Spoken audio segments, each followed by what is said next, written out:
मैं राम सागर शास्त्री आप लोगों के समक्ष एक प्रसंग रखने जा रहा हूं। दृष्टांत सुधा।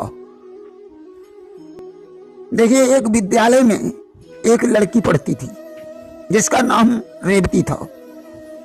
रेवती संगीत की छात्रा थी। उसे वायलिन बजाना बहुत अच्छा आता था। रेवती ने गमले में एक पौधा लगाया था। एक दिन जब वह गमले के पास वायलिन बजा रही थी और उसने वायलिन पर प्रिय राग मोहनम को धीमी लय में बजाना शुरू किया तो पौधा वायलिन की तरफ झुक गया और धीमे धीमे हिलने लगा।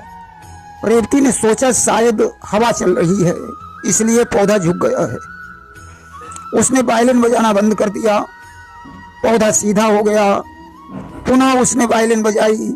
पौधा पुनः झुककर संगीत का आनंद लेने लगा।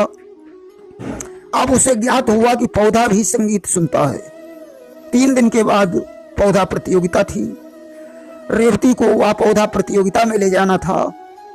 तब तक एक लड़के ने पौधा चुरा लिया। रेवती दुखी थी। प्रतियोगिता में रेवती ने अपने पौधे को पहचाना और संयोजक से कहा, यह मेरा पौधा है। इसकी पहचान यह है कि यह संगीत सुनकर झूमने लगता है। अब पहचान के लिए उसने पौधे के आगे वायलिन बजाई। पौधा झूमने लगा। अब तो यह सिद्ध हो गया कि यह रेवती का ही पौधा है। पौधा चुराने वाले लड़के ने रेवती का पौधा वापस कर दिया और गलती की क्षमा मांगी। संयोजक ने रेवती को पुरस्कार दिया। आज तो संगीत एक जिंदा जादू है। अरे, संगीत से पत्थर पिघलने लगते थे। संगीत से पानी बरसने लगता था। बुझे हुए दीपक जल उठते थे। यह संगीत का ही तो चमत्कार है। लिखा है कि साहित्य संगीत कला विहीना साक्षात पशु पुच्छ विषाणहीना।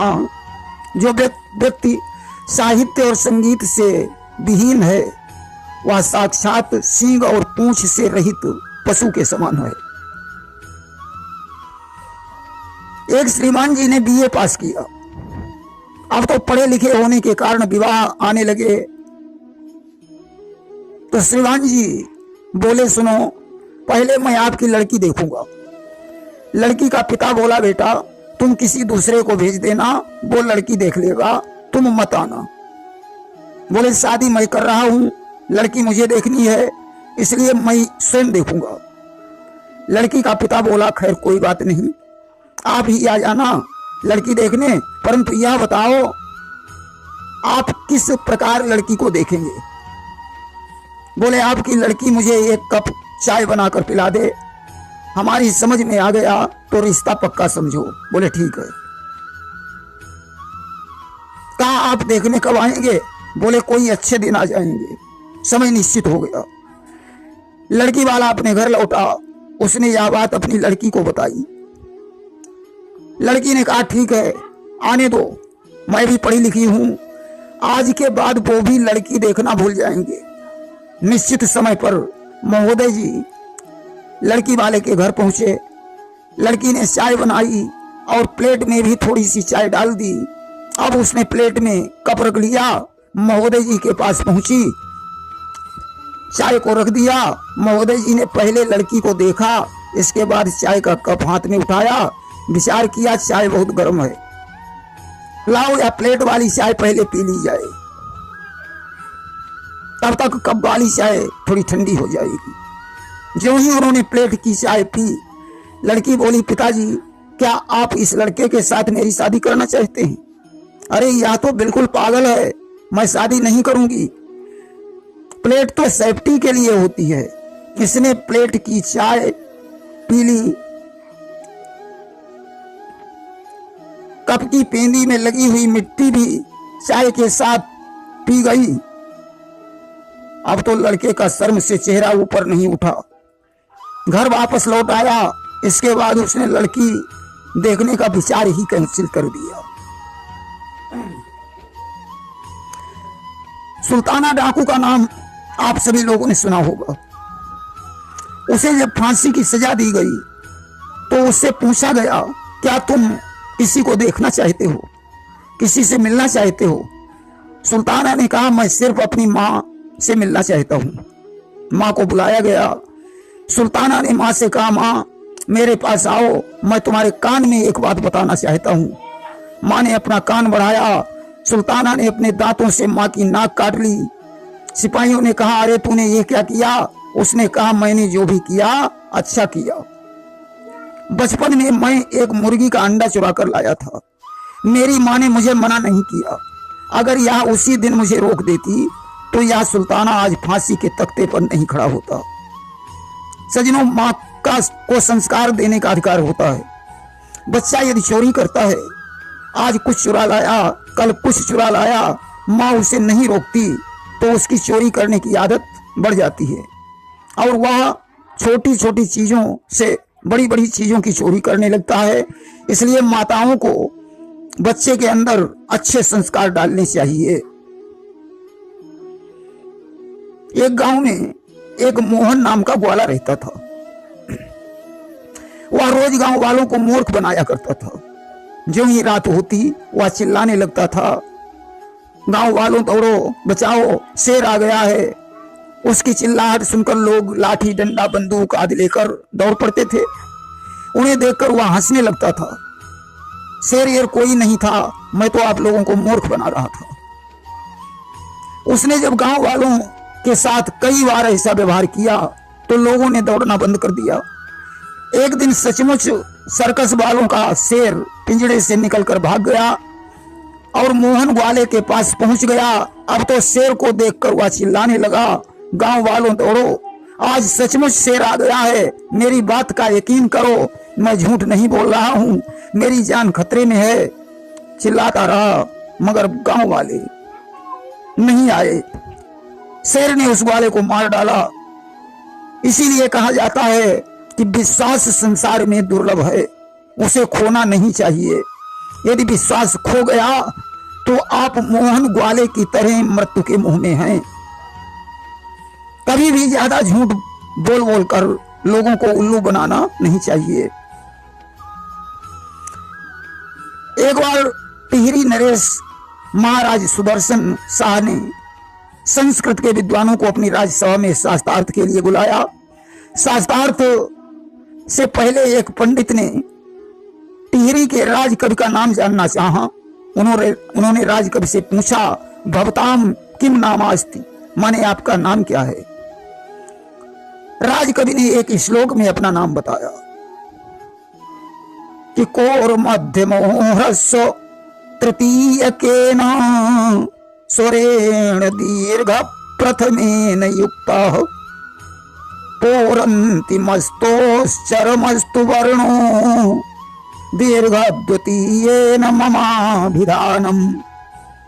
का वर्ग का मध्यम वर्ण अर्थात गा और तृतीय हर्ष स्वर अर्थात छोटा ऊ जोड़कर गु बन गया और पा वर्ग का अंतिम वर्ण अर्थात म और प्रथम दीर्घ स्वर यानी बड़ा आ जोड़कर मां बन गया तथा ता वर्ग का अंतिम वर्ण यानी न और द्वितीय दीर्घ स्वर यानी बड़ी ई को संयुक्त किया तो नी बन गया।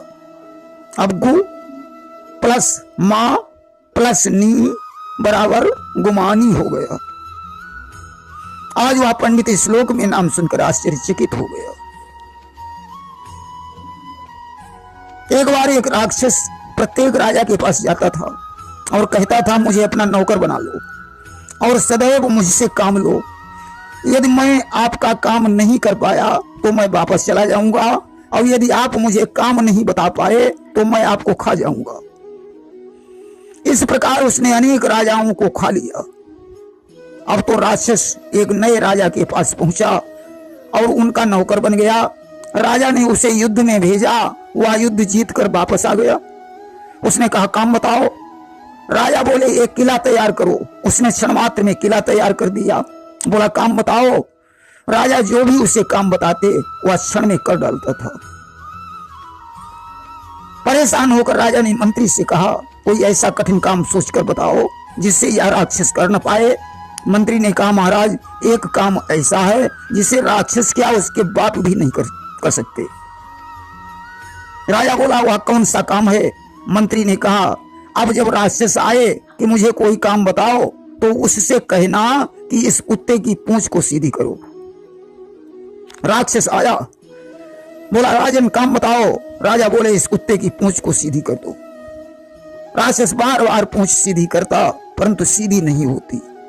उसने कहा राजन मैं कुत्ते की पूंछ सीधी नहीं कर पाऊंगा। राजा ने कहा तो तुम यहां से जा सकते हो। आज समाज की यही हालत है, समाज कुत्ते की पूंछ बन गया है, जिसे सुधारने के लिए तमाम सुधारक लगे हुए हैं परंतु उसका सुधार फिर भी नहीं हो रहा है। देखिए एक बार दो आलसी व्यक्ति एक बगीचे में चारपाई डाले हुए लेटे थे। बगीचे में पके हुए आम के फल लगे हुए थे। अचानक एक आम का फल टूटकर नीचे गिरा तो पहले वाले आलसी ने दूसरे वाले आलसी से कहा भैया ऐसा करो या आम का फल जो गिरा है इसे उठाकर मेरे मुंह में निचोड़ दो। दूसरे वाले आलसी ने कहा अच्छा मैं यह आम उठाकर तुम्हारे मुंह में निचोड़ूं? अभी अभी कुत्ता मेरे मुंह में लघुशंका करता रहा तब तो मैंने धत नहीं किया। अब तुम ही सोचो मैं यह आम उठाकर तुम्हारे मुंह में कैसे निचोड़ सकता हूं। गोस्वामी तुलसीदास जी ने मानस में लिखा है कि कादर मन कहूं एक अधारा और दैव दैव आलसी पुकारा। आज लोग इतने आलसी हो गए हैं कि वे कुछ करना ही नहीं चाहते। आप सब भगवान ही करेंगे। अरे सिंह अपना शिकार नहीं करेगा तो क्या शिकार स्वयं उसके मुंह में घुस जाएगा? भगवान तो आपके कर्मों का फल देने के लिए बैठे हैं। कर्तव्य करना तुम्हारा धर्म है और फल देना ईश्वर का कर्म है। एक बार एक बालक की मां ने मरते समय अपने पुत्र से कहा था बेटा कभी झूठ मत बोलना। बेटे ने मां के शब्दों का पालन किया। एक दिन जब वह जंगल से होकर गुजर रहा था रास्ते में उस पर डाकू टूट पड़े। डाकुओं ने पूछा तेरे पास क्या है? बालक ने कहा मेरे पास 100 रुपए। डाकू ने उसका सारा झाड़ा लिया परंतु रुपए नहीं मिले। डाकू बोले तू झूठ बोल रहा है, तेरे पास कोई पैसा नहीं है, जा तू भाग जा। बालक बोला सरदार मैं झूठ नहीं बोल रहा हूं, मेरे पास हकीकत में 100 रुपए हैं। वह रुपए मेरी सदरी के अस्तर में सिले हुए हैं। डाकुओं ने उसकी सदरी का अस्तर फाड़ कर रुपए निकाले और बोले लड़के तू झूठ क्यों नहीं बोला? उसने कहा सरदार यह मेरी माता का संस्कार है, उन्होंने मुझे सिखाया है बेटा जीवन में कभी झूठ मत बोलना। सरदार इस बात पर बड़ा प्रसन्न हुआ। उसने उसके 100 रुपए वापस कर दिए और एक 50 का नोट निकाला। बोले बेटा यह सत्य बोलने का इनाम है, इसे रख लो। और आज के बाद मैं भी प्रतिज्ञा करता हूं जीवन में कभी झूठ नहीं बोलूंगा और न किसी को लूटूंगा। गुरु गोविंद सिंह का नाम आप सभी लोगों ने सुना होगा। गुरु गोविंद सिंह सिख धर्म के थे। उनके 2 पुत्र थे। जिस समय मुगलों ने उन पर आक्रमण किया उनके दोनों पुत्रों को बंदी बना लिया और बोले तुम हमारे धर्म को स्वीकार कर लो अन्यथा मैं तुम्हें जिंदा दीवार में चुनवा दूंगा। पुत्रों ने कहा हरगिज नहीं, मैं तुम्हारे धर्म को स्वीकार ही नहीं कर सकता हूं, मुझे मर जाना मंजूर है। मुगलों ने कहा इन्हें तत्काल दीवार में चुनवा दिया जाए। चुनाई होने लगी। जब ईंट छोटे वाले के कनपटी तक पहुंची तो बड़ा भाई रोने लगा। छोटा भाई बोला भैया तुम क्यों रो रहे हो? उसने कहा मैं बड़ा हूं, मुझे पहले मरना चाहिए, परंतु मैं जिंदा हूं और तुम मुझसे पहले मर रहा है। कि जब एक लहू है दोनों का तो आए क्यों कर जोश नहीं, भाई भाई की विपदा में रह सकता है खामोश नहीं। आज उन दोनों पुत्रों को जिंदा दीवार में चुनवा दिया गया। उन्होंने सहर्ष मरना स्वीकार कर लिया परंतु मुगलों का धर्म स्वीकार नहीं किया। गीता में लिखा है धर्म गैरों से अच्छा है अपना, दृढ़ धर्म पर सदा अपने रहना, निज धर्म पर है मर जाना बेहतर, श्याम सुंदर ने बतला दिया है। पंडित गदाधर भट्ट का नाम आप लोगों ने सुना होगा। जिनका जन्म काशी में हुआ था। गदाधर भट्ट प्रकांड विद्वान थे। इनको लाखों रुपए राजा महाराजा देना चाहते थे, परंतु ये कहीं जाते नहीं थे। परम विद्वान होते हुए भी बड़े गरीब थे। दीनता तो इनके गले का भूषण था। एक बार इनकी पत्नी ने कहा, आप एक एक पैसे के लिए परेशान रहते हैं, आपको बड़े बड़े राजा महाराजा बुलाते हैं, आपको वहां जाना चाहिए। एक बार की बात है, एक राजा ने इनके लिए बुलावा भेजा। पत्नी के प्रेरित करने पर गदाधर वहां जाने के लिए विवश हो गए। मार्ग में एक नदी पड़ी। गदाधर ने नाविक से कहा, भैया मुझे उस पार जाना है। उसने कहा, बैठो, अभी और यात्री आ जाएं, फिर सभी को एक साथ उतार दूंगा। नाव में 40 सवारियां आती हैं। गदाधर ने विलंब देखकर नाविक से फिर आग्रह किया। उसने कहा, थोड़ा आपको और इंतजार करना पड़ेगा। गदाधर बोले, अगर एक ही यात्री आए तो शायद उसे 1-2 दिन यहीं पड़ा रहना पड़ता होगा। नाविक ने कहा, बिल्कुल सही, यहाँ पड़े ही रहते हैं। उसने कहा, महाराज मुझे तो परवाह है भी, पंडित गदाधर को तो लाखों रुपए दिए जाते हैं, मगर वे नहीं जाते हैं, उन्हें कोई परवाह नहीं। गदाधर ने कहा, तो क्या तुम गदाधर को जानते हो? उसने कहा, मैंने देखा तो नहीं है, परंतु उनके बारे में जानता हूं। गदाधर ने अपनी ख्याति सुनी, वापस घर लौट आए, गरीबी में गुजर करते रहे। पत्नी से बोले, मैं अपनी ख्याति को रुपयों में नहीं बेचना चाहता हूं। धन्य है ब्रह्म कुलभूषण गदाधर को, जिन्होंने अपनी ख्याति को रुपयों में नहीं बेचा। एक गांव में एक पंडित जी रहते थे। उन्होंने 10-5 श्लोक, 150 चौपाइयां, थोड़ा बहुत पंचांग का ज्ञान कर लिया और बहुत बड़े पंडित हो गए। एक बार 2 यजमान की कन्याओं की भामरें डलवानी थीं। पंडित जी ने दोनों शादियां ले ली। अब तो एक विवाह में ही काफी समय बीत गया। पंडित जी वहां से छूटे और दूसरे यजमान के घर पहुंचे। वहां देखा किसी दूसरे पंडित ने आकर भामरें डलवा दी। यजमान बोला, महाराज आपके विलंब की वजह से मुझे दूसरा पंडित लाना पड़ा। अब तो पंडित जी बड़ा दुखी हो गए, सिर पकड़कर रोने लगे। यजमान बोला, पंडित जी कोई बात नहीं, आप रो मत, मैं आपको भी दक्षिणा दूंगा। पंडित जी बोले, मूर्ख, मैं क्या कोई लोभी लालची हूं? अरे मुझे तो तेरी कन्या का दुख हो रहा है, क्योंकि उसके फेरे मर लगन में पड़े हैं, और जो लगन हो बे मर तो निश्चय मरे बर, ऐसा ज्योतिष में लिखा है। यह श्लोक झूठा नहीं हो सकता है। अब तो यजमान भी रोने लगा। तब तक यह बात पत्नी को मालूम हुई, वह भी रोने लगी। लड़की ने जाना, वह भी रोने लगी। पंडित जी ने कहा, यजमान कोई बात नहीं, इसका भी उपाय है, परंतु हमारी मेहनत देनी पड़ेगी। यजमान ने लड़के वाले को बुलाया और सारी बात बताई। लड़के के पिता ने कहा, पंडित जी आप अतिशीघ्र उपाय कीजिए, मैं आपकी मेहनत का पैसा आपको जरूर दूंगा, क्योंकि लड़का मेरा है, उसे कुछ भी नहीं होना चाहिए। पंडित जी ने कहा, भामरें उधेड़ कर दोबारा डलवानी पड़ेंगी। उसने कहा, ठीक है महाराज, ऐसा ही करें। पंडित जी ने भामरें उधेड़ी और दोबारा डलवाई, दोहरा दक्षिणा लिया और सिर पर एहसान भी लाद दिया। प्रेम सोलिए वृंदावन बिहारी लाल की जय।